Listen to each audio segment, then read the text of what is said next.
Revenge films. My husband and I live with his parents. We were still newlyweds, but because we didn't have children, I worked part-time. My mother-in-law also had a job, but on the first day we moved in with them, "I don't need to earn money for my living expenses anymore now that you're here, so I quit my job." She had quit her job without asking us. Well, we were making enough money to support them, so we had no other choice but to accept her decision. But right after we moved, she said, "Let's divide the housework in half between us." So I was relieved that she had common sense. But things were different after living with her for a while. "You're in charge of vacuuming every day, doing the laundry, cleaning the bathroom, and cooking, okay?" She said to me, so I got confused. I assumed that housework such as cleaning and cooking was a lot of work, so we'd divide those chores in half.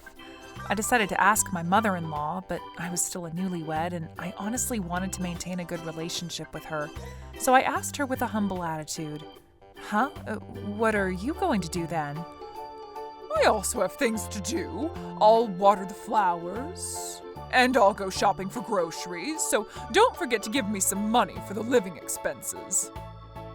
I was surprised to hear her say that. It'll only take her a few minutes to water the plants, and if we can ask the delivery service to get the groceries, it won't take us any time.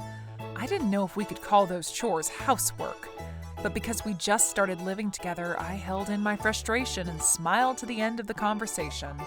But things got even harder from here. I would hand her some money so that she could go buy our daily necessities and food, but she would use them all up in just a few days. "Emma, I'm going shopping. Give me money." I think I already gave you $300 a few days ago." "That won't last long after a few of my shopping sprees." I handed her $300, hoping it would be enough for at least 10 days, so I really wondered how she managed to use it all up in just a few days. I don't think I can give you money every few days." "What? Does that mean you don't care if we run out of our daily necessities and food?"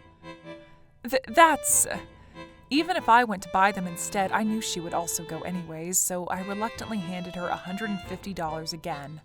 But no matter how many times I told her to bring home the receipts, she would always tell me that she forgot, so I was having a really hard time. I obviously told my husband about this, and he warned his mother pretty strictly, but she would always tell me that she forgot. If I knew this was going to be the case, we would have saved more money if we lived with just the two of us. Once more people joined our family, it's obvious that we needed more money to buy more food, but that's not the point. Then one day my sister-in-law visited us. I haven't done anything wrong, but she glared at me and started to boss me around. "Hey, Emma, I don't think you're done cleaning this place. You also haven't done the dishes." "I'm sorry, I was away for my part-time job, and I think those dishes are what your mother used." "Huh? What? Are you bullying her by not washing the dishes she used?" No, that's not my intention. I did all the dishes before going to work this morning, but my mother-in-law always eats late, cooks whatever she wants to eat on her own, and never does the dishes. Plus, she does the same thing for lunch. So by the time I get home, the sink would always be full of used dishes. Every time my sister-in-law visits us, she wasn't necessarily bullying me, but would always point out my flaws with harsh words. But one day she said something like this: "The sink is full of used dishes again. You're using up my mom's money and living off her like a parasite, but how come you don't even do housework?" "What?" "So I'm telling you that a parasite like you should leave the house right away.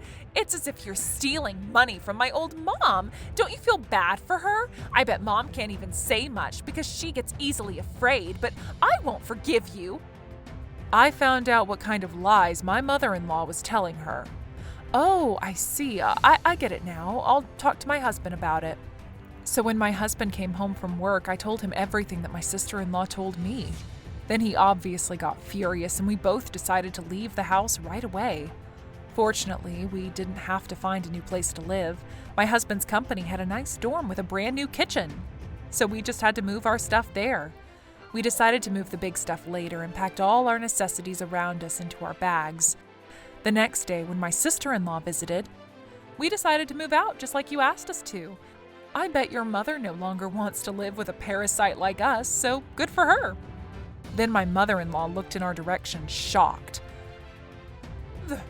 This is a misunderstanding. Huh? How is it a misunderstanding? I thought we're a parasite that uses your money and makes you do housework. Yeah, you better get out. Wait a minute. So my husband and I told his sister about how we ended up moving in with her.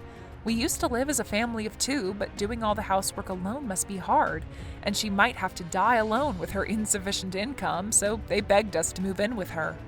But once we moved in, she was as healthy as a horse and makes me do all the housework and cooking, and she was living a life using up her money extravagantly, although I had no idea what she was using it on. I tried to accept it because she was my mother-in-law, but now that she called me a parasite, I've had enough. My sister-in-law went pale after getting to know the truth and questioned her mother that if it was actually true. But I don't care what they're going to talk about. So my husband and I left her house and moved into the spacious and nice dorm. My husband worked for a pretty large company and they had branches abroad as well. So there were times when employees from abroad come to work in Japan. For those employees, there were several dorms available that allowed you to move in on the day. His sister was furious, finding out that she'd been told a lie. Apparently his mother told her that it was us who cried and begged to let us move in with her, but I didn't do the housework at all, and kept on asking her what she had bought every time she went shopping. She was talking trash about me. His mother tried to convince us in a panic, saying it was a mistake, and that she accidentally made it sound like a big deal, but I'm not kind enough to live with her after being called a parasite, when there were no merits for us to live with her in the first place. After we left her, she asked her daughter if she can move in with her family, but she refused and told her that she wouldn't want to see her face for a while. Well, his sister had been hearing her mother talk trash about me and came to apologize a few days later so I could forgive her, but I can't forgive his mother. After that, she was left all alone, and she no longer had any income. So I heard she went to ask her previous job if she can work for them again. But because her attitude wasn't the best during work, they rejected her. Then she called my husband several times, begging to let her move in with us at the dorm. Go learn some common sense. You deserve it. You better move to some small room in an apartment and live a lonely life. My husband rejected her and we both blocked her from our contacts. We haven't told her our new address, and even if she visited, the entrance has an auto lock, so she wouldn't be able to come in. Even if she managed to get in, she wouldn't know our room number. She hasn't been paying the loan of her house by the due date, and when we moved in with her, my husband had paid it for her on her behalf, but she failed to pay on the due date again, so at last they took away the house from her. And as expected, she had to live in a small, worn-out apartment that didn't require a security deposit. It looks like she's been using our money for gambling. His sister mentioned how old she was becoming, and that made it even harder for her to find a job. And because both my husband and his sister gave up on her, I bet she'll be living a life of hell, but it serves her right. How was today's video? If you enjoyed it, please subscribe, like, and leave a comment. Stay tuned for more.